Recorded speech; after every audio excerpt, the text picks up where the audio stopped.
सत श्री अकाल। तुसीं देख रहे हो डेली पोस्ट पंजाब हरियाणा हिमाचल ते मैं हाँ राजविंदर कौर लैके हाज़र है प्रोग्राम संजीवनी।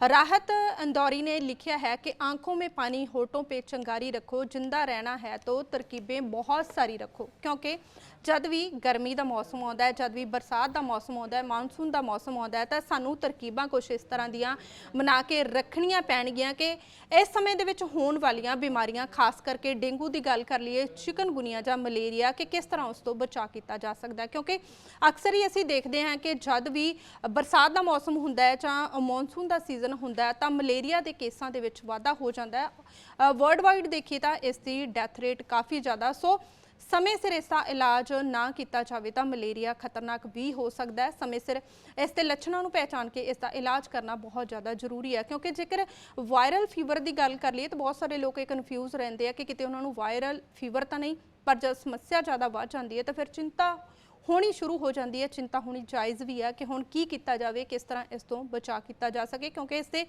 रिस्क फैक्टर है बहुत सारे हो सकते हैं सही समय पर इलाज ना किया जाए। पर कहा जाता है कि मच्छर इसकी जड़ है, तो मच्छर नूं वधण तो किवें रोकिया जा सकता है, खास करके जिहड़े हुण जिद्दां बरसात का मौसम चल रहा है, इस नूं वधण तो किवें रोकिया जाए, किस तरह की एहतियात सानूं वरतनी चाहिए आ, आस पास सानूं किस तरह के बचाव करने चाहिए आ।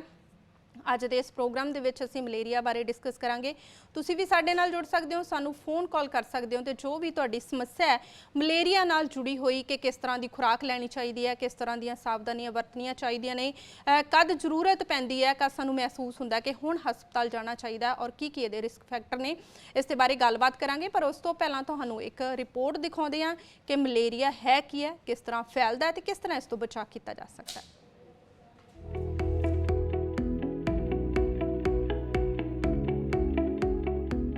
कि बुखार दे नाल नाल हो रहा है सिर दर्द, बुखार ठीक होने तो बाद वार वार हो रहा है। सावधान, किते इसका कारण मलेरिया तो नहीं।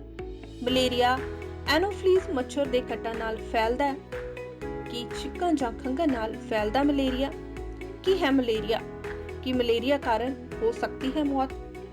मलेरिया 50,000 सालों तो मनुखा नूं प्रभावित करता आ रहा है। शायद यह मनुख जाति दे हमेशा नाल रहा। मलेरिया का सब तो पुराना वर्णन 2700 ईसा पूर्व विच चीन तो आया। मलेरिया शब्द मध्यकाली तालवी शब्द माला खेतर तो लिया गया है, जिसका अर्थ है बुरी हवा। मलेरिया ते पहला विज्ञानक अध्ययन 1880 विच होया सी। मलेरिया ठंड ते सिर दर्द दे नाल नाल मुड़ बुखार होण वाला एक रोग है। बुखार की शुरुआत होने तो बाद कदे बुखार उतरदा है, कदे फिर चढ़ जाता है। कई गंभीर मामलों में कोमा जां मौत का कारण भी बन जाता है। मलेरिया प्रोजोआ सूखम जीवां तो फैलदा है, जिन्हां नूं प्लाज्मोडिया कहा जाता है। ਇਹ ਜੀਵ ਐਨੋਫਿਲਿਸ ਨਾਂ ਦੇ ਮਾਦਾ ਮੱਛਰ ਦੇ ਕੱਟਣ ਨਾਲ ਮਨੁੱਖ ਦੇ ਸਰੀਰ ਅੰਦਰ ਦਾਖਲ ਹੋ ਜਾਂਦੇ ਨੇ। ਇਹ ਜੀਵ ਵਿਅਕਤੀ ਦੇ ਜਿਗਰ ਦੇ ਸੈੱਲਾਂ 'ਚ ਚਲਾ ਜਾਂਦਾ ਹੈ, ਜਿੱਥੇ ਵਾਧਾ ਫੁੱਲਦਾ ਹੈ। ਦੁਨੀਆ ਭਰ ਵਿੱਚ ਹਰ ਸਾਲ 52.5 ਕਰੋੜ ਲੋਕਾਂ ਨੂੰ ਪ੍ਰਭਾਵਿਤ ਕਰਦਾ ਹੈ ਤੇ 20 ਤੋਂ 30 ਲੱਖ ਮੌਤਾਂ ਦਾ ਕਾਰਨ ਬਣਦਾ ਹੈ। ਇੱਕ ਜਨਤਕ ਗੰਭੀਰ ਸਮੱਸਿਆ ਹੈ। ਭਾਰਤ ਦੇਸ਼ 'ਚ ਰੋਗ ਸਾਲ ਭਰ ਰਹਿੰਦਾ ਹੈ, ਪਰ ਬਰਸਾਤੀ ਮੌਸਮ 'ਚ ਜ਼ਿਆਦਾ ਫੈਲਦਾ ਹੈ ਤੇ ਇਸ ਤੇ ਜ਼ਿਆਦਾ ਕੇਸ ਸਾਹਮਣੇ ਆਉਂਦੇ ਨੇ। WHO ਅਨੁਸਾਰ ਦੱਖਣੀ ਪੂਰਬੀ ਏਸ਼ੀਆ ਵਿਚਲੇ ਕੁੱਲ ਮਲੇਰੀਆ ਕੇਸਾਂ ਦੀ ਗਿਣਤੀ ਵਿੱਚ ਭਾਰਤ ਦਾ ਸਭ ਤੋਂ ਵੱਧ 77% ਯੋਗਦਾਨ ਹੈ। ਇਸ ਤੋਂ ਬਚਣ ਲਈ ਇਸ ਦੇ ਲੱਛਣਾਂ ਬਾਰੇ ਜਾਣਕਾਰੀ ਹੋਣਾ ਬੇहद ਹੀ ਜ਼ਰੂਰੀ ਹੈ, ਤਾਂ ਹੀ ਇਸ ਤੋਂ ਬਚਾਅ ਕੀਤਾ ਜਾ ਸਕਦਾ ਹੈ। ਮਲੇਰੀਆ ਦੇ ਆਮ ਦਿਖਾਈ ਦੇਣ ਵਾਲੇ ਲੱਛਣ: ਬੁਖਾਰ, ਸਿਰ ਦਰਦ, ਉਲਟੀ ਅਤੇ ਫਲੂ, ਕਾਂਬਾ ਛਿੜਨਾ, ਪਸੀਨਾ ਆਉਣਾ। ਗੰਭੀਰ ਮਾਮਲਿਆਂ 'ਚ ਕੀ ਹੁੰਦਾ ਹੈ? ਮਲੇਰੀਆ ਦੌਰੇ, ਗੁਰਦੇ ਫੇਲ ਹੋਣਾ, ਸਾਹ ਲੈਣ 'ਚ ਤਕਲੀਫ, ਕੋਮਾ ਦਾ ਕਾਰਨ ਵੀ ਬਣ ਸਕਦਾ ਹੈ। ਮਲੇਰੀਆ ਤੋਂ ਕਿਵੇਂ ਕੀਤਾ ਜਾਵੇ ਬਚਾਅ? ਪੂਰੀਆਂ ਬਾਹਾਂ ਵਾਲੇ ਕੱਪੜੇ ਪਹਿਨੋ, ਘਰ 'ਚ ਕਿਤੇ ਵੀ ਪਾਣੀ ਨਾ ਇਕੱਠਾ ਹੋਣ ਦਿਓ, ਕੂਲਰ ਦਾ ਪਾਣੀ ਰੋਜ਼ਾਨਾ ਬਦਲੋ, ਹਲਕੇ ਰੰਗ ਦੇ ਕੱਪੜੇ ਪਹਿਨੋ ਤੇ ਮੱਛਰ ਤੋਂ ਬਚਾਅ ਲਈ ਕਰੀਮ ਲਗਾਓ। ਡੇਂਗੂ ਦੀ ਤਰ੍ਹਾਂ ਮਲੇਰੀਆ ਵੀ ਮੱਛਰ ਨਾਲ ਫੈਲਦਾ ਹੈ, ਸੋ ਖਾਸ ਕਰਕੇ ਬਰਸਾਤ ਦੇ ਦਿਨਾਂ 'ਚ ਇਸ ਦੇ ਫੈਲਣ ਦਾ ਜ਼ਿਆਦਾ ਖਤਰਾ ਹੁੰਦਾ ਹੈ। एहतियात वरत के इस तो बचा जा सकता है। सो घर के आस पास पानी ना जमा होने दो। समा रहते इसका इलाज संभव है, पर इलाज की देरी घातक भी हो सकती है। इस बारे जानकारी होना भी अहम है। सो ज्यादा जानकारी लिए जानते हाँ माहिर डॉक्टर दी राय। ਜੀ। ਔਰ ਅੱਜ ਦੇ ਇਸ ਪ੍ਰੋਗਰਾਮ ਦੇ ਵਿੱਚ ਅਸੀਂ ਮਲੇਰੀਆ ਬਾਰੇ ਗੱਲਬਾਤ ਕਰ ਰਹੇ ਹਾਂ। ਤੁਸੀਂ ਵੀ ਸਾਡੇ ਨਾਲ ਜੁੜ ਸਕਦੇ ਹੋ ਕਿਉਂਕਿ ਲਾਈਵ ਪ੍ਰੋਗਰਾਮ ਹੈ। ਤੁਸੀਂ ਸਾਨੂੰ ਕਾਲ ਕਰਕੇ ਆਪਣੀ ਸਮੱਸਿਆ ਸ਼ੇਅਰ ਕਰ ਸਕਦੇ ਹੋ ਕਿਉਂਕਿ ਮਲੇਰੀਆ ਬਾਰੇ ਜਾਗਰੂਕਤਾ ਹੋਣਾ ਵੀ ਬਹੁਤ ਜ਼ਰੂਰੀ ਹੈ। ਬਹੁਤ ਸਾਰੀਆਂ ਕਨਫਿਊਜ਼ਨ ਨੇ ਕਿ ਕਿਸ ਤਰ੍ਹਾਂ ਅਸੀਂ ਇਸ ਤੋਂ ਬਚਾਅ ਕਰ ਸਕਦੇ ਹਾਂ, ਖੁਰਾਕ ਨੂੰ ਲੈ ਕੇ, ਇਲਾਜ ਨੂੰ ਲੈ ਕੇ। ਤਾਂ ਇਸ ਸਭ ਬਾਰੇ ਗੱਲ ਕਰਨ ਲਈ ਮਾਹਿਰ ਡਾਕਟਰ ਆਸ਼ੀਸ਼ ਭੱਲਾ ਇਸ ਸਮੇਂ ਸਾਡੇ ਨਾਲ ਜੁੜ ਚੁੱਕੇ ਨੇ। ਸਰ, ਸਭ ਤੋਂ ਪਹਿਲਾਂ ਤੁਹਾਡਾ ਸਵਾਗਤ ਕਰਦੇ ਹਾਂ ਡੇਲੀ ਪੋਸਟ ਪੰਜਾਬ, ਹਰਿਆਣਾ, ਹਿਮਾਚਲ ਦੇ। नमस्कार, थैंक जी। यू। ਡਾਕਟਰ ਸਾਹਿਬ, ਜਿਸ ਤਰ੍ਹਾਂ ਕਿ ਕਹਿੰਦੇ ਨੇ ਕਿ ਮਲੇਰੀਆ ਇਸ ਤੋਂ ਜਿਹੜਾ ਬਚਾਅ ਜਿਹੜਾ ਅਸੀਂ ਖੁਦ ਕਰ ਸਕਦੇ ਹਾਂ ਕਿਉਂਕਿ ਮੇਨ ਇਹਦੀ ਜੜ ਜਿਹੜਾ ਮੱਛਰ ਹੈ ਤੇ ਮੱਛਰ ਤੋਂ ਅਸੀਂ ਬਚਾਅ ਕਰਨਾ ਹੈ। ਪਰ ਜੇਕਰ ਅਸੀਂ ਬਰਸਾਤ ਦੇ ਮੌਸਮ ਦੀ ਗੱਲ ਕਰ ਲਈਏ ਜਾਂ ਗਰਮੀ ਦੇ ਪੂਰੇ ਮੌਸਮ ਦੀ ਗੱਲ ਕਰ ਲਈਏ ਤਾਂ ਇਹਦੇ ਕਾਫੀ ਸਾਰੇ ਕੇਸ ਸਾਹਮਣੇ ਆਉਂਦੇ ਆ। ਤਾਂ ਸਭ ਤੋਂ ਪਹਿਲਾਂ ਤਾਂ ਅਸੀਂ ਇਹੀ ਜਾਣਨਾ ਚਾਹਾਂਗੇ ਕਿ ਮਲੇਰੀਆ ਹੈ ਕੀ ਹੈ ਔਰ ਕਿਸ ਤਰ੍ਹਾਂ ਇਹ ਫੈਲਦਾ। मलेरिया एक ਇਨਫੈਕਸ਼ਨ ਹੈ ਜੋ ਕਿ ਪਲਾਜ਼ਮੋਡੀਅਮ ਦੇ ਕੀਟਾਣੂ ਦੇ ਨਾਲ ਫੈਲਦੀ ਹੈ, ਜਿਹੜਾ ਕਿ ਮੱਛਰਾਂ ਦੇ ਰਾਹੀਂ ਤੁਹਾਡੇ ਸਰੀਰ ਦੇ ਵਿੱਚ ਐਂਟਰ ਕਰਦਾ ਹੈ। ਅਨੋਫਿਲੀਸ ਮੋਸਕੀਟੋ ਦੇ ਰਾਹੀਂ ਤੁਹਾਡੇ ਉਹ ਮੱਛਰ ਦੇ ਕੱਟਣ ਦੇ ਨਾਲ ਤੁਹਾਡੇ ਸਰੀਰ 'ਚ ਐਂਟਰ ਕਰਦਾ ਹੈ ਔਰ ਇਹ ਜਿਗਰ ਦੇ ਵਿੱਚ ਜਾ ਕੇ ਉੱਥੇ ਡਿਵਾਈਡ ਹੁੰਦਾ ਹੈ, ਫਿਰ ਉਸ ਤੋਂ ਨਿਕਲ ਕੇ ਬਲੱਡ ਦੇ ਵਿੱਚ ਆਉਂਦਾ ਹੈ। ਤੇ ਜਦੋਂ ਵੀ ਮਲੇਰੀਆ ਬਲੱਡ ਸੈਲਸ ਨੂੰ ਇਫੈਕਟ ਕਰਦਾ ਹੈ ਜੀ, ਤੇ ਪਹਿਲਾਂ ਤਾਂ ਬੁਖਾਰ ਨਹੀਂ ਹੁੰਦਾ। ਜਦੋਂ ਉਹ ਬਲੱਡ ਸੈਲਸ ਰਪਚਰ ਹੁੰਦੇ ਆ, ਬਲੱਡ ਸੈਲ ਟੁੱਟਦੇ ਆ, ਤੇ ਉਹਨਾਂ ਚੋਂ ਮਲੇਰੀਆ ਦੇ ਪੈਰਾਸਾਈਟ ਨਿਕਲਦੇ ਆ, ਬਲੱਡ ਦੇ ਵਿੱਚ ਫੈਲਦੇ ਆ, ਤੇ ਉਹਦੇ ਨਾਲ ਬੁਖਾਰ ਹੋਣ ਦੇ ਚਾਂਸਸ ਜ਼ਿਆਦਾ ਜੀ। ਔਰ ਡਾਕਟਰ ਸਾਹਿਬ, ਜਿਸ ਤਰ੍ਹਾਂ ਕਿ ਅਸੀਂ ਮਲੇਰੀਆ ਬਾਰੇ ਗੱਲਬਾਤ ਕਰ ਰਹੇ ਹਾਂ ਤਾਂ ਬੁਖਾਰ ਹੋਣਾ ਇਸ ਦਾ ਇੱਕ ਪਹਿਲਾ ਲੱਛਣ ਹੈ। ਪਰ ਕਿਸ ਤਰ੍ਹਾਂ ਇੱਕ ਨਾਰਮਲ ਫੀਵਰ ਔਰ ਮਲੇਰੀਆ ਨਾਲ ਜੋ ਬੁਖਾਰ ਹੁੰਦਾ, ਮਲੇਰੀਆ ਕਰਕੇ ਬੁਖਾਰ ਹੁੰਦਾ, ਉਸ ਨੂੰ ਕਿਸ ਤਰ੍ਹਾਂ ਪਹਿਚਾਨਿਆ ਜਾਵੇ ਕਿ ਇਹ ਵਾਇਰਲ ਫੀਵਰ ਹੈ ਜਾਂ ਮੱਛਰ ਦੇ ਕੱਟਣ ਨਾਲ ਮਲੇਰੀਆ ਹੋਇਆ ਤੇ ਉਸ ਦੇ ਕਰਕੇ ਫੀਵਰ ਹੈ। ਸੋ ਅਜਿਹੇ ਦੇ ਵਿੱਚ ਜਾਣਨਾ ਬਹੁਤ ਜ਼ਰੂਰੀ ਹੈ, ਜਾਣਕਾਰੀ ਹੋਣਾ ਬਹੁਤ ਜ਼ਿਆਦਾ ਜ਼ਰੂਰੀ ਹੈ ਔਰ ਸਹੀ ਸਮੇਂ ਤੇ ਇਸ ਦਾ ਇਲਾਜ ਹੋਣਾ ਬਹੁਤ ਜ਼ਰੂਰੀ ਹੈ ਕਿਉਂਕਿ ਇਸ ਦੇ ਵਿੱਚ ਇੱਕ ਵਾਰ ਬੁਖਾਰ ਠੀਕ ਹੋਣ ਤੋਂ ਬਾਅਦ ਵਾਰ-ਵਾਰ ਬੁਖਾਰ ਹੁੰਦਾ ਹੈ। 48 ਤੋਂ 72 ਘੰਟਿਆਂ ਦੇ ਵਿੱਚ ਇਸ ਦੇ ਸਿੰਪਟਮ ਹੈ ਜਿਹੜੇ ਦੁਬਾਰਾ ਦਿਖਾਈ ਦਿੰਦੇ ਆ। ਮੱਛਰ ਦੇ ਕੱਟਣ ਨਾਲ ਫੈਲਦਾ ਮਲੇਰੀਆ ਔਰ ਖਾਸ ਕਰਕੇ ਬਰਸਾਤ ਦੇ ਦਿਨਾਂ ਦੇ ਵਿੱਚ, ਮੌਨਸੂਨ ਦੇ ਦਿਨਾਂ ਵਿੱਚ ਇਸ ਦੇ ਕੇਸ ਜ਼ਿਆਦਾ ਵੱਧ ਜਾਂਦੇ ਨੇ ਔਰ ਇਸ ਦੇ ਆਮ ਦਿਖਾਈ ਦੇਣ ਵਾਲੇ ਲੱਛਣ ਨੇ ਜਿਸ ਤਰ੍ਹਾਂ ਬੁਖਾਰ, ਸਿਰ ਦਰਦ, ਉਲਟੀ ਆਉਣਾ। ਇਸ ਤਰ੍ਹਾਂ ਦੀਆਂ ਜਿਹੜੀਆਂ ਅਗਰ ਪ੍ਰੋਬਲਮ ਹੋਵੇ ਤਾਂ ਤੁਹਾਨੂੰ ਸਾਵਧਾਨੀਆਂ ਵਰਤਣੀਆਂ ਚਾਹੀਦੀਆਂ ਨੇ। ਜਦ ਵੀ ਘਰ ਤੋਂ ਬਾਹਰ ਨਿਕਲਣਾ ਤਾਂ ਪੂਰੇ ਬਾਹਾਂ ਵਾਲੇ ਕੱਪੜੇ ਪਾ ਕੇ ਨਿਕਲਣਾ ਚਾਹੀਦਾ। ਕੋਈ ਕਰੀਮ ਵਗੈਰਾ ਲਗਾਉਣੀ ਚਾਹੀਦੀ ਹੈ। ਖਾਸ ਕਰਕੇ ਬੱਚਿਆਂ ਤੇ ਬਜ਼ੁਰਗਾਂ ਦਾ ਧਿਆਨ ਰੱਖਣਾ ਬਹੁਤ ਜ਼ਿਆਦਾ ਜ਼ਰੂਰੀ ਹੈ ਕਿਉਂਕਿ ਥੋੜੇ ਦਿਨਾਂ ਤੱਕ ਬੱਚਿਆਂ ਦੇ ਸਕੂਲ ਵੀ ਖੁੱਲ੍ਹਣ ਵਾਲੇ ਆ ਔਰ ਸ਼ਾਮ ਨੂੰ ਜਦ ਬੱਚੇ ਪਾਰਕ ਵਗੈਰਾ ਦੇ ਵਿੱਚ ਜਾਂਦੇ ਆ ਤਾਂ ਉਸ ਸਮੇਂ ਇਹਨਾਂ ਚੀਜ਼ਾਂ ਦਾ ਧਿਆਨ ਰੱਖਣਾ ਬਹੁਤ ਜ਼ਰੂਰੀ ਹੈ ਤਾਂ ਜੋ ਮਲੇਰੀਆ ਤੋਂ ਬਚਿਆ ਜਾ ਸਕੇ।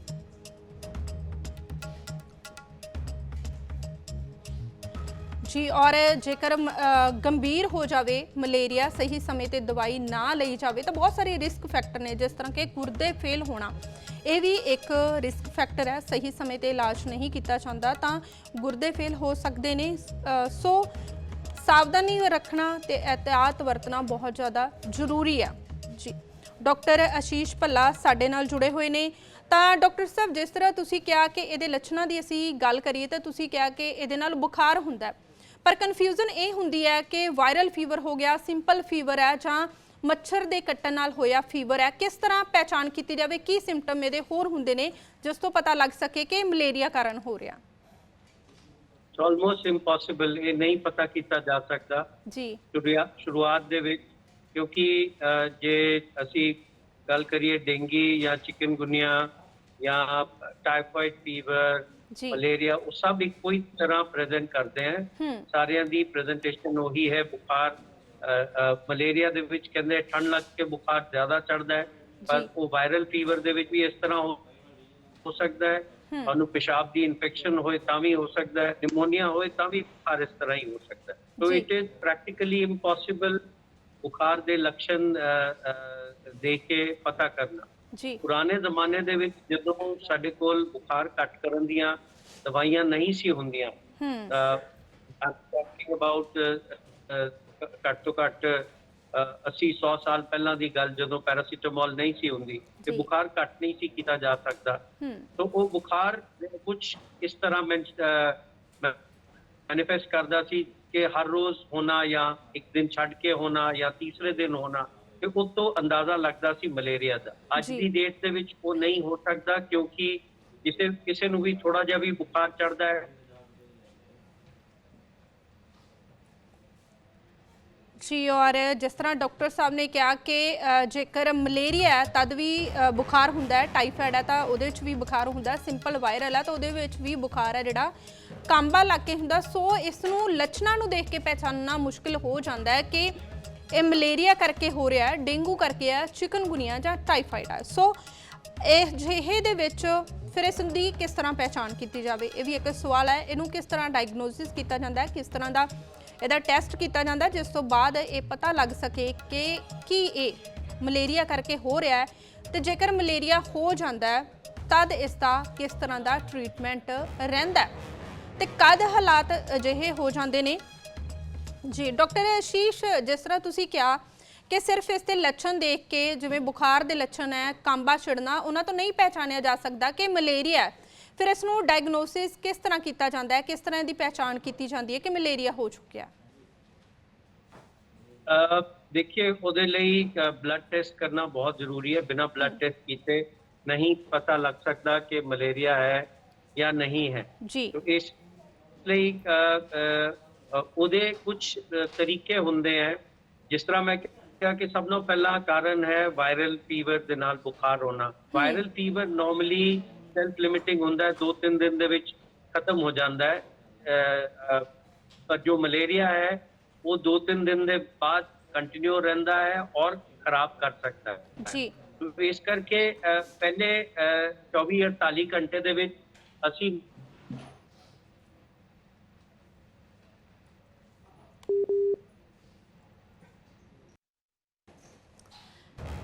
ਮਲੇਰੀਆ ਤੇ ਜਿਸ ਤਰ੍ਹਾਂ ਅਸੀਂ ਗੱਲਬਾਤ ਕਰ ਰਹੇ ਹਾਂ, ਔਰ ਡਾਕਟਰ ਸਾਹਿਬ ਨੇ ਇਹ ਵੀ ਦੱਸਿਆ ਕਿ ਇਸ ਦੇ ਲਈ ਬਲੱਡ ਟੈਸਟ ਕਰਨਾ ਬਹੁਤ ਜ਼ਿਆਦਾ ਜ਼ਰੂਰੀ ਹੁੰਦਾ ਹੈ। ਬਲੱਡ ਟੈਸਟ ਕਰਕੇ ਹੀ ਪਤਾ ਲੱਗ ਸਕਦਾ ਹੈ ਕਿ ਮਲੇਰੀਆ ਕਾਰਨ ਹੋ ਰਿਹਾ। ਤਾਂ ਉਸ ਤੋਂ ਬਾਅਦ ਕਿਸ ਤਰ੍ਹਾਂ ਦਾ ਇਹਦਾ ਟ੍ਰੀਟਮੈਂਟ ਰਹਿੰਦਾ ਹੈ, ਜਾਂ ਕਿਸ ਤਰ੍ਹਾਂ ਦੀ ਅਸੀਂ ਪ੍ਰੀਵੈਂਟਿਵ ਮੈਡੀਸਨ ਲੈ ਸਕਦੇ ਹਾਂ, ਕਿਸ ਤਰ੍ਹਾਂ ਅਸੀਂ ਇਸ ਤੋਂ ਬਚਾਅ ਕਰ ਸਕਦੇ ਹਾਂ। ਅਗਰ ਮਲੇਰੀਆ ਹੋ ਹੀ ਗਿਆ ਤਾਂ ਉਸ ਸਮੇਂ ਕਿਸ ਤਰ੍ਹਾਂ ਦਾ ਟ੍ਰੀਟਮੈਂਟ ਕੀਤਾ ਜਾਂਦਾ ਹੈ ਕਿ ਇਹ ਘਰ ਦੇ ਵਿੱਚ ਠੀਕ ਹੋ ਜਾਂਦਾ ਹੈ, ਆਪਣੇ ਆਪ, ਜਾਂ ਮੈਡੀਸਨ ਲੈਣੀ ਪੈਂਦੀ ਹੈ, ਜਾਂ ਹਸਪੀਟਲ ਐਡਮਿਟ ਹੋਣਾ ਪੈਂਦਾ ਹੈ। ਜੀ, और डॉक्टर साहब नाल गलबात जारी रखांगे। इस समय साडे नाल एक कॉलर जुड़ चुके हैं, उन्हां दा सवाल लै लैंदे आ। जी, कित्थों गल कर रहे हो तुसीं और डॉक्टर साहब तो की जानना चाहुंदे हो? सत श्री अकाल पुत्री। हाँ जी, सत श्री अकाल। मैं बेटा नथोड़ी तो बोलदा, जिला मलेरकोटला, लाभ सिंह पुत्त। हाँ जी, सब तो पहले मैं तुहाडे चैनल का बहुत बहुत धन्नवाद करदा। देखो, सानू घरे बैठे नूं चंगे चंगे डॉक्टरां नाल तुसीं गलबात करदे हो जी, शुक्रिया। बहुत रोगां वास्ते जी, किते फीस दे कमी डॉक्टर ना कुछ समझाउंदे जी। दूजी गल मैं ये कहनी चाहुंदा पुत्रा भी ਜਿਹੜੀ ਦਵਾਈ ਹੁੰਦੀ ਆ ਕੋਈ ਪਾਣੀ 'ਚ ਪਾਉਣ ਵਾਲੀ, ਅੱਗੇ ਤਾਂ ਘਰਾਂ ਦੇ ਸਪਰੇਅ ਕਰਕੇ ਜਾਂਦੇ ਹੁੰਦੇ ਸੀਗੇ ਮਹਿਕਮੇ ਦੇ ਬੰਦੇ ਆ ਕੇ ਜੀ। ਉਹ ਹਟੀ ਗਏ। ਹੁਣ ਸਰਕਾਰ ਨੂੰ ਵੀ ਚਾਹੀਦਾ, ਜਿਵੇਂ ਅੱਗੇ ਸਪਰੇਅ ਕਰਦੇ ਸੀ ਪੂੰਜੀਆਂ ਦੇ ਘਰ ਦੇ ਵਿੱਚ ਸਾਰੇ, ਹਾਂਜੀ, ਜਿੱਥੇ ਜਿੱਥੇ ਜਾਣੀ ਮੱਛਰ ਹੁੰਦਾ ਸੀ ਮਰ ਜਾਂਦਾ ਸੀਗਾ ਉਹ।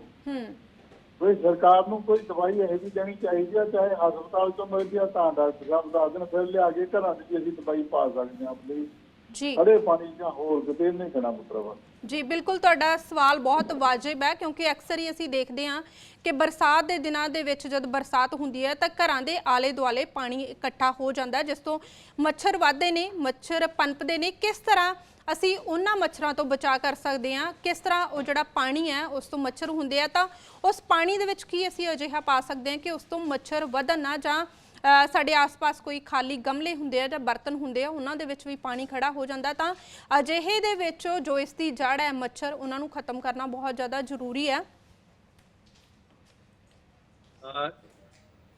Can I come in? जी डॉक्टर साहब, जिस तरह के साडे कॉलर एक नाल जुड़े ने, उन्हां दा सवाल सीगा कि अक्सर ही असीं देखते हैं कि बरसात दे दिनां दे विच पानी खड़ा हो जाता है, आसे पासे घरां दे कोई टोए वगैरह हुंदे आ तां किस तरह जिहड़ा ओह मच्छर है उहनूं खत्म कीता जा सकदा है? जी, मैं सुन लिया सी सवाल, बड़ा इंटरेस्टिंग सवाल है जी। ਉਹਦੇ ਸਭ ਤੋਂ ਸਿੰਪਲ ਚੀਜ਼ ਹੈ ਜੇ ਤੁਸੀਂ ਆਸ-ਪਾਸ ਦੇਖੋ, ਪੁਰਾਣੇ ਜ਼ਮਾਨੇ ਦੇ ਵਿੱਚ ਪੱਕੇ ਫਰਸ਼ ਨਹੀਂ ਸੀ ਹੁੰਦੇ, ਟੋਏ ਇੰਨੇ ਘੱਟ ਹੁੰਦੇ ਸੀ ਕਿ ਪਾਣੀ ਜ਼ਮੀਨ ਦੇ ਵਿੱਚ ਚਲਾ ਜਾਂਦਾ ਸੀ, ਖੜਦਾ ਨਹੀਂ ਸੀ। ਹੁਣ ਅੱਜ ਕੱਲ ਜਿਹੜੀ ਪੱਕੀਆਂ ਜਗ੍ਹਾਵਾਂ ਹੈ, ਜਿੱਦਾਂ ਤੁਸੀਂ ਕਿਹਾ ਗਮਲੇ ਜਾਂ ਟਾਇਰ ਜਾਂ ਕੋਈ ਚੀਜ਼, ਉਹਦੇ ਵਿੱਚ ਪਾਣੀ ਇਕੱਠਾ ਹੋ ਜਾਂਦਾ ਹੈ। ਸਿੰਪਲ ਚੀਜ਼, ਉਹਨੂੰ ਪਾਣੀ ਨੂੰ ਡਰੇਨ ਕਰ ਦਿਓ। ਜੇ ਤੁਸੀਂ ਪਾਣੀ ਨੂੰ ਡਰੇਨ ਨਹੀਂ ਕਰ ਸਕਦੇ, ਪਾਣੀ ਕਾਫੀ ਦੇਰ ਕਿਸੇ ਜਗ੍ਹਾ ਤੇ ਖੜਾ ਰਹਿੰਦਾ ਹੈ, ਉਹਦੇ ਬੜਾ ਸਿੰਪਲ ਜਿਹਾ ਕੋਈ ਵੀ ਤੇਲ, ਮਿੱਟੀ ਦਾ ਤੇਲ, ਕੋਈ ਵੀ ਤੇਲ ਜੋ ਤੁਹਾਡੇ ਕੋਲ ਹੈਗਾ, ਉਹ ਉਹਦੇ ਉੱਤੇ ਪਾ ਦਿਓ, ਉਹਦੀ ਸਤ੍ਹਾ ਤੇ ਫੈਲ ਜਾਏਗਾ। ਪਾਣੀ ਤੋਂ ਤੇਲ ਹਲਕਾ ਹੁੰਦਾ ਹੈ, ਉਹਦੀ ਸਤ੍ਹਾ ਤੇ ਫੈਲ ਜਾਏਗਾ ਤੇ ਆਕਸੀਜਨ ਨੂੰ ਨੀਚੇ ਜਿਹੜੇ ਮੱਛਰ ਦੇ ਲਾਰਵਾ ਹੈਗੇ ਉਹਨਾਂ ਤੋਂ ਜਾਣ ਤੋਂ ਰੋਕ ਦੇਗਾ ਤੇ ਉਹ ਉੱਥੇ ਮਰ ਜਾਣਗੇ। ਤੀਸਰੀ ਚੀਜ਼ ਕੀਤੀ ਜਾ ਸਕਦੀ ਹੈ, ਕੋਈ ਵੀ ਦਵਾਈ ਜੋ ਬਾਜ਼ਾਰ ਦੇ ਵਿੱਚ ਅਵੇਲੇਬਲ ਹੈ ਕਮਰਸ਼ੀਅਲ ਨਾਮਾਂ ਦੇ ਨਾਲ, ਹਿੱਟ ਜਾਂ ਕੋਈ, ਉਹਨੂੰ ਜੇ ਤੁਸੀਂ ਸਪਰੇ ਕਰੋ ਤਾਂ ਮੱਛਰ ਮਰ ਜਾਣਗੇ। ਸੋ ਇਹ 2-3 ਚੀਜ਼ਾਂ ਕਰ ਸਕਦੇ ਹੈ। ਸਭ ਤੋਂ ਜ਼ਰੂਰੀ ਹੈ ਕਿ ਪਾਣੀ ਨੂੰ ਘਰ ਦੇ ਆਸ-ਪਾਸ ਖੜਾ ਨਾ ਹੋਣ ਦਿੱਤਾ ਜਾਏ। ਉਹ ਉਸ ਤੋਂ ਇਲਾਵਾ ਹੋਰ ਕੋਈ ਕਾਰਗਰ ਚੀਜ਼ ਨਹੀਂ ਹੋ ਸਕਦੀ। ਜੇ ਉਹਨੂੰ ਅਸੀਂ ਰੋਕ ਸਕਦੇ ਹਾਂ ਤਾਂ ਉਹ ਸਭ ਤੋਂ ਜ਼ਿਆਦਾ ਜ਼ਰੂਰੀ। ਜੀ ਬਿਲਕੁਲ, ਕਿਉਂਕਿ ਇਹਦੇ ਵਿੱਚ ਬਚਾਅ ਕਰਨਾ ਬਹੁਤ ਜ਼ਿਆਦਾ ਜ਼ਰੂਰੀ ਆ। ਡਾਕਟਰ ਸਾਹਿਬ ਨੇ ਜਿਸ ਤਰ੍ਹਾਂ ਦੱਸਿਆ ਕਿ ਅਗਰ ਘਰਾਂ ਦੇ ਆਲੇ ਦੁਆਲੇ ਪਾਣੀ ਖੜਾ ਹੁੰਦਾ ਤਾਂ ਕਿਸੇ ਵੀ ਤਰ੍ਹਾਂ ਦਾ ਤੇਲ ਪਾਇਆ ਜਾ ਸਕਦਾ ਹੈ ਜਿਸ ਦੇ ਨਾਲ ਮੱਛਰ ਨਹੀਂ ਵਧਣਗੇ। ਡਾਕਟਰ ਸਾਹਿਬ, ਜਿਸ ਤਰ੍ਹਾਂ ਤੁਸੀਂ ਕਿਹਾ ਸੀ ਕਿ ਇਸ ਦੀ ਪਹਿਚਾਣ ਕਰਨ ਦੇ ਲਈ ਜਿਹੜਾ ਬਲੱਡ ਟੈਸਟ ਹੋਣਾ ਬਹੁਤ ਜ਼ਰੂਰੀ ਹੈ। ਅਗਰ ਕਿਸੇ ਨੂੰ ਵੀ ਲੱਗਦਾ ਹੈ, ਕਿਸੇ ਨੂੰ ਇਹ ਡਾਊਟ ਹੈ ਕਿ ਉਸ ਨੂੰ ਮਲੇਰੀਆ, ਉਹ ਟੈਸਟ ਕਰਵਾਉਣ ਲਈ ਜਾ ਰਿਹਾ ਹੈ, ਤਾਂ ਉਸ ਤੋਂ ਪਹਿਲਾਂ ਉਸ ਨੂੰ ਕਿਸ ਤਰ੍ਹਾਂ ਦੇ ਜਿਹੜੇ ਪ੍ਰੀਕਾਸ਼ਨਸ ਆ ਉਹ ਰੱਖਣੀਆਂ ਚਾਹੀਦੀਆਂ ਨੇ ਟੈਸਟ ਤੋਂ ਪਹਿਲਾਂ? ਕੋਈ ਪ੍ਰੀਕਾਸ਼ਨਸ ਨਹੀਂ ਜੀ। ਜੇ ਤੁਹਾਨੂੰ ਬੁਖਾਰ ਹੈ, ਜੋ ਮੈਂ ਦੱਸ ਰਿਹਾ ਸੀ ਕਿ ਜਿਹੜੇ ਵਾਇਰਲ ਫੀਵਰ ਹੁੰਦਾ ਉਹ 24 ਤੋਂ 48 ਘੰਟੇ ਦੇ ਵਿੱਚ ਕਾਫੀ ਹੱਦ ਤੱਕ ਠੀਕ ਹੋ ਜਾਂਦੇ ਹੈ। ਜੇ ਤੁਹਾਡਾ ਬੁਖਾਰ 24 ਤੋਂ 48 ਘੰਟੇ ਦੇ ਵਿੱਚ ਠੀਕ ਨਹੀਂ ਹੋ ਰਿਹਾ, ਕਾਂਬਾ ਛਿੜ ਰਿਹਾ, ਬੇਹੋਸ਼ੀ ਹੋ ਰਹੀ ਹੈ, ਸਾਹ ਲੈਣ ਤਕਲੀਫ ਹੋ ਰਹੀ, ਉਲਟੀਆਂ ਹੋ ਰਹੀਆਂ, ਪੇਟ ਦਰਦ ਹੋ ਰਿਹਾ, ਤਾਂ ਤੁਹਾਨੂੰ ਲੋਕਲ ਡਾਕਟਰ ਸਾਹਿਬ ਕੋ ਜਾ ਕੇ ਦਿਖਾਉਣ ਦੀ ਜ਼ਰੂਰਤ ਹੈ। ਜਿਸ ਤਰ੍ਹਾਂ ਮੈਂ ਇਹ ਕਿਹਾ ਕਿ ਆਪਣੇ ਮਨ ਨਾਲ ਦਵਾਈ ਲੈਣਾ, ਅਦਰ ਦੈਨ ਸਿੰਪਲ ਪੈਰਾਸੀਟਾਮੋਲ ਜੋ ਦਵਾਈ ਹੈ ਬੁਖਾਰ ਘੱਟ ਕਰਨ ਲਈ, ਕੋਈ ਵੀ ਓਵਰ ਦ ਕਾਊਂਟਰ ਅਵੇਲੇਬਲ ਹੈ, ਲੈ ਕੇ ਬੁਖਾਰ ਘੱਟ ਕੀਤਾ ਜਾ ਸਕਦਾ ਹੈ। ਉਸ ਤੋਂ ਇਲਾਵਾ ਕੋਈ ਹੋਰ ਦਵਾਈ ਲੈਣ ਦੀ ਜ਼ਰੂਰਤ ਨਹੀਂ। ਮਲੇਰੀਆ ਦੀ ਜਾਂਚ ਸਿਰਫ ਟੈਸਟ ਦੇ ਨਾਲ, ਬਲੱਡ ਦੇ ਟੈਸਟ ਦੇ ਨਾਲ ਹੋ ਸਕਦੀ ਹੈ। ਉਹ ਜੋ ਤੁਸੀਂ ਜਿਹੜੇ ਵੀ ਡਾਕਟਰ ਸਾਹਿਬ ਕੋਲ ਜਾਓ, ਉਹ 2 ਤਰੀਕੇ ਨਾਲ ਟੈਸਟ ਹੁੰਦਾ ਹੈ। ਇੱਕ ਮਾਈਕਰੋਸਕੋਪੀ ਨਾਲ ਹੁੰਦਾ ਹੈ, ਇੱਕ ਰੈਪਿਡ ਡਾਇਗਨੋਸਟਿਕ ਟੈਸਟ ਹੁੰਦਾ ਹੈ ਜਿਹਦੀ ਰਿਪੋਰਟ 20 ਮਿੰਟ ਦੇ ਵਿੱਚ ਮਿਲ ਜਾਂਦੀ ਹੈ। ਸੋ ਉਹ ਦੋਨਾਂ ਚੋਂ ਕੋਈ ਵੀ ਟੈਸਟ ਕੀਤਾ ਜਾ ਸਕਦਾ ਹੈ। ਜਿਹੜਾ ਮਾਈਕਰੋਸਕੋਪਿਕ ਟੈਸਟ ਹੈ ਉਹਦੀ ਰਿਪੋਰਟ ਥੋੜੀ ਲੇਟ ਮਿਲਦੀ ਹੈ, ਔਰ ਜਿਹੜਾ ਰੈਪਿਡ ਡਾਇਗਨੋਸਟਿਕ ਟੈਸਟ ਹੈ ਉਹ ਤੁਹਾਡੇ ਸਾਹਮਣੇ ਹੀ ਕੀਤਾ ਜਾ ਸਕਦਾ ਹੈ। 20 ਮਿੰਟ ਦੇ ਵਿੱਚ ਤੁਹਾਨੂੰ ਉਹਦੀ ਰਿਪੋਰਟ ਪਤਾ ਚੱਲ ਜਾਂਦੀ ਹੈ। ਇਲਾਜ ਸਿਰਫ ਉਸੇ ਮਰੀਜ਼ ਦਾ ਕਰਨ ਦੀ ਮਲੇਰੀਆ ਦੀ ਜ਼ਰੂਰਤ ਹੈ ਜਿਹਨੂੰ ਮਲੇਰੀਆ ਡਿਟੈਕਟ ਹੁੰਦਾ ਹੈ। ਬਿਨਾਂ ਉਸ ਤੋਂ ਇਲਾਜ ਕਰਨ ਦਾ ਕੋਈ ਰੋਲ ਨਹੀਂ ਜੀ। ਔਰ ਡਾਕਟਰ ਸਾਹਿਬ, ਅਗਰ ਸਹੀ ਸਮੇਂ ਤੇ ਇਲਾਜ ਇਹਦਾ ਨਹੀਂ ਹੁੰਦਾ ਜਾਂ ਸਹੀ ਸਮੇਂ ਤੇ ਇਸ ਦੀ ਪਹਿਚਾਣ ਨਹੀਂ ਹੁੰਦੀ, ਕੀ ਇਹ ਕੁਝ ਕੇਸਿਸ ਦੇ ਵਿੱਚ ਡੇਂਜਰਸ ਵੀ ਹੋ ਸਕਦਾ ਹੈ? ਡਾਕਟਰ ਸਾਹਿਬ, ਇਸ ਤੇ ਹੀ ਆਪਾਂ ਗੱਲਬਾਤ ਕਰਾਂਗੇ, ਪਰ ਕਾਲਰ ਸਾਡੇ ਨਾਲ ਇੱਕ ਜੁੜੇ ਨੇ, ਉਹਨਾਂ ਦਾ ਸਵਾਲ ਲੈ ਲਈਏ। ਜੀ, ਕਿੱਥੋਂ ਗੱਲ ਕਰ ਰਹੇ ਹੋ ਤੁਸੀਂ ਔਰ ਡਾਕਟਰ ਸਾਹਿਬ ਤੋਂ ਕੀ ਜਾਨਣਾ ਚਾਹੁੰਦੇ ਹੋ? ਮਾਨਸਾ ਤੋਂ ਜੀ। ਹਾਂਜੀ, ਤੁਸੀਂ ਕੀ ਜਾਨਣਾ ਚਾਹੁੰਦੇ ਹੋ? ਅਸੀਂ ਇਹ ਕਹਿ ਰਹੇ ਜੀ ਪਿੰਡਾਂ 'ਚ ਕੈਂਪ ਲਵਾਏ ਜਾਣ। ਮੇਰੇ ਜਿਵੇਂ ਪਲਾਂਟ ਹੈ, ਮੇਰੇ ਪਿੰਡ ਲੱਗਿਆ ਪਾਵਰ ਪਲਾਂਟ ਜੀ, ਤੇ ਜਨਤਾ ਬਹੁਤ ਰਹਿ ਰਹੀ ਹੈ ਤੇ ਮੱਛਰ ਬਹੁਤ ਜ਼ਿਆਦਾ ਹੈ ਜੀ।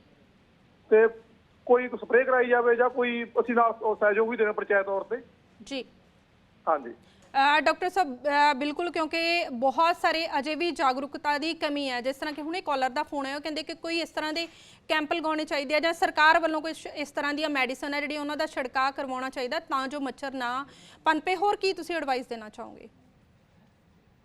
ਦੇਖिए, जिस तरह ਤੁਸੀਂ ਸ਼ੁਰੂਆਤ ਦੇ ਵਿੱਚ ਗੱਲ ਕੀਤੀ ਕਿ ਪੂਰੀਆਂ ਬਾਹਾਂ ਦੇ ਕੱਪੜੇ ਪਾਓ ਤੇ ਜਾਂ ਔਰ ਪੂਰੀ ਟਰਾਊਜ਼ਰ ਪੈਂਟ ਜਾਂ ਕੁਝ ਲੱਤਾਂ ਢੱਕ ਕੇ ਆਪਣਾ ਚੱਲੋ ਤਾਂ ਮੱਛਰ ਨਹੀਂ ਕੱਟਣਗੇ। ਉਹ ਇੱਕ ਚੀਜ਼ ਹੈ, ਪਰ ਕਈ ਵਾਰੀ ਉਹ ਪ੍ਰੈਕਟੀਕਲ ਨਹੀਂ ਹੁੰਦੀ। ਜਦੋਂ ਗਰਮੀ ਬਹੁਤ ਜ਼ਿਆਦਾ ਹੈ, ਹਿਊਮਿਡਿਟੀ ਬਹੁਤ ਜ਼ਿਆਦਾ ਹੈ, ਤਾਂ ਪੂਰੀਆਂ ਬਾਹਾਂ ਦੇ ਕੱਪੜੇ ਪਾਣੇ ਬਹੁਤ ਮੁਸ਼ਕਿਲ ਹੋ ਜਾਂਦੇ ਹੈ, ਸਪੈਸ਼ਲੀ ਸ਼ਾਮ ਦੇ ਟਾਈਮ ਤੇ ਜੇ ਹਵਾ ਨਹੀਂ ਚੱਲਦੀ। ਤੇ ਉਸ ਟਾਈਮ ਤੇ ਮੱਛਰ ਭਜਾਉਣ ਵਾਲੀਆਂ ਜਿਹੜੀਆਂ ਕਈ ਬੜੀਆਂ ਸਾਰੀਆਂ ਕਰੀਮਸ ਮਾਰਕੀਟ ਦੇ ਵਿੱਚ ਅਵੇਲੇਬਲ ਹੈ, ਉਹ ਲਗਾਈਆਂ ਜਾ ਸਕਦੀਆਂ ਔਰ ਟੈਂਪਰੇਰੀਲੀ ਇਫੈਕਟਿਵ ਹੁੰਦੀਆਂ।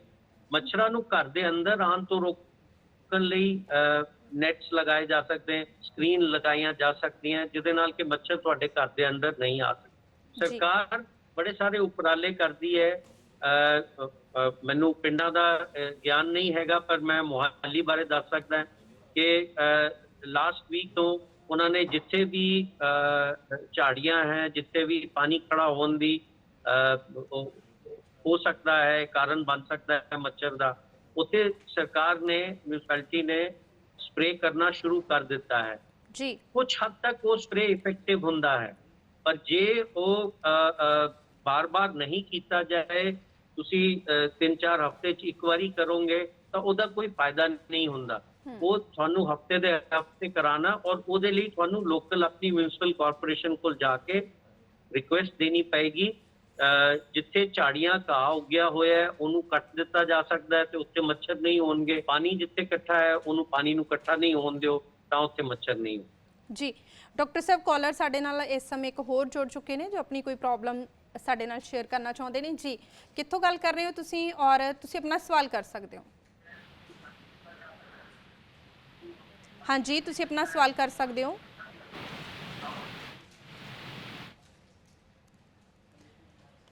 ਡਾਕਟਰ ਸਾਹਿਬ, ਜਿਸ ਤਰ੍ਹਾਂ ਕਿ ਆਪਾਂ ਪਹਿਲਾਂ ਇਹ ਗੱਲ ਜੀ, ਅਗਰ ਕਾਲਰ ਜੋ ਵੀ ਸਾਡੇ ਨਾਲ ਜੁੜੇ ਨੇ ਮੇਰੀ ਆਵਾਜ਼ ਸੁਣ ਰਹੇ ਆ ਤਾਂ ਤੁਸੀਂ ਆਪਣਾ ਸਵਾਲ ਕਰ ਸਕਦੇ ਹੋ। ਡਾਕਟਰ ਸਾਹਿਬ, ਜਿਸ ਤਰ੍ਹਾਂ ਕਿ ਆਪਾਂ ਗੱਲ ਕਰ ਰਹੇ ਸੀ ਕਿ ਕੁਝ ਕੇਸਿਸ ਦੇ ਵਿੱਚ ਇਹਦੇ ਰਿਸਕ ਜ਼ਿਆਦਾ ਹੋ ਸਕਦੇ ਆ, ਡੈਥ ਰੇਟ ਕਿਉਂਕਿ ਕਹਿੰਦੇ ਨੇ ਕਿ ਕਾਫੀ ਜ਼ਿਆਦਾ, ਤਾਂ ਕਿਹੜੇ ਹਾਲਾਤਾਂ ਦੇ ਵਿੱਚ ਕੰਡੀਸ਼ਨ ਹੈ ਜਿਹੜੀ ਕ੍ਰਿਟੀਕਲ ਹੋ ਜਾਂਦੀ ਹੈ? ਪਰ ਪਲੀਜ਼ ਆਨਸਰ ਤੁਹਾਡਾ ਥੋੜਾ ਘੱਟ ਸ਼ਬਦਾਂ ਦੇ ਵਿੱਚ ਸਾਨੂੰ ਚਾਹੀਦਾ ਕਿਉਂਕਿ ਸਮਾਂ ਸਾਡੇ ਕੋਲੇ ਘੱਟ ਹੈ। ਪ੍ਰੈਗਨੈਂਟ ਔਰਤਾਂ ਔਰ ਬੱਚਿਆਂ ਦੇ ਵਿੱਚ ਜ਼ਿਆਦਾ ਤਕਲੀਫ ਕਰ ਜੀ। ਔਰ ਡਾਕਟਰ ਸਾਹਿਬ, ਕੋਈ ਸਾਵਧਾਨੀ ਅਗਰ ਤੁਸੀਂ ਦੱਸਣਾ ਚਾਹੋ ਕਿ ਕਿਸ ਤਰ੍ਹਾਂ ਦੀ ਸਾਵਧਾਨੀ ਵਰਤ ਕੇ ਇਸ ਤੋਂ ਬਚਾ ਕੀਤਾ ਜਾ ਸਕਦਾ? ਮੱਛਰਾਂ ਤੋਂ ਆਪਣੇ ਆਪ ਨੂੰ ਬਚਾਓ, ਬਸ ਇਹੀ ਹੈ।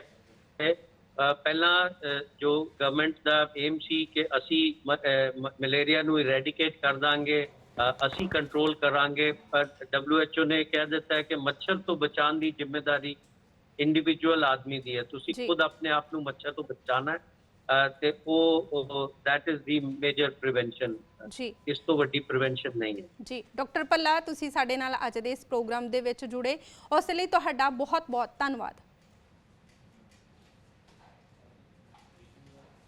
ਔਰ ਡਾਕਟਰ ਸਾਹਿਬ ਨੇ ਜਾਂਦੇ ਜਾਂਦੇ ਬੜੀ ਹੀ ਵਧੀਆ ਸਲਾਹ ਦਿੱਤੀ ਹੈ ਕਿ WHO ਵੀ ਕਹਿੰਦਾ ਹੈ ਕਿ ਮਲੇਰੀਆ ਤੋਂ ਬਚਾ ਲਈ ਸਾਡੀ ਖੁਦ ਦੀ ਰਿਸਪੌਂਸਿਬਿਲਟੀ ਹੈ ਕਿ ਅਸੀਂ ਮੱਛਰ ਤੋਂ ਬਚਣਾ ਹੈ। ਸੋ ਆਪਣੇ ਘਰ ਦੇ ਆਲੇ ਦੁਆਲੇ ਪਾਣੀ ਨਾ ਖੜਾ ਹੋਣ ਦਿਓ, ਗਮਲਿਆਂ ਦੇ ਵਿੱਚ ਪਾਣੀ ਖੜਾ ਨਾ ਹੋਣ ਦਿਓ, ਕੂਲਰ ਦਾ ਪਾਣੀ ਰੋਜ਼ ਬਦਲਣਾ ਚਾਹੀਦਾ ਹੈ, ਔਰ ਨੈੱਟ ਵਗੈਰਾ ਲਗਾ ਕੇ ਤੁਸੀਂ ਮੱਛਰਾਂ ਨੂੰ ਘਰ ਦੇ ਵਿੱਚ ਐਂਟਰ ਹੋਣ ਤੋਂ ਬਚ ਸਕਦੇ ਹੋ। ਸੋ ਸਾਵਧਾਨੀ ਰੱਖਣੀ ਬਹੁਤ ਜ਼ਰੂਰੀ ਹੈ, ਸਾਵਧਾਨੀ ਦੇ ਵਿੱਚ ਹੀ ਬਚਾਏ, ਇਸ ਤਰ੍ਹਾਂ ਤੁਸੀਂ ਸਿਹਤਮੰਦ ਰਹਿ ਸਕਦੇ ਹੋ, ਮਲੇਰੀਆ ਤੋਂ ਬਚ ਸਕਦੇ ਹੋ। ਕੱਲ ਫਿਰ ਹਾਜ਼ਰ ਹੋਵਾਂਗੇ ਨਵੇਂ ਟੌਪਿਕ ਦੇ ਨਾਲ, ਤਦ ਤੱਕ ਲਈ ਜੁੜੇ ਰਹੋ ਡੇਲੀ ਪੋਸਟ ਪੰਜਾਬ, ਹਰਿਆਣਾ, ਹਿਮਾਚਲ ਦੇ ਨਾਲ। Daily Post, Punjab, Haryana, Himachal. Journalism of hope.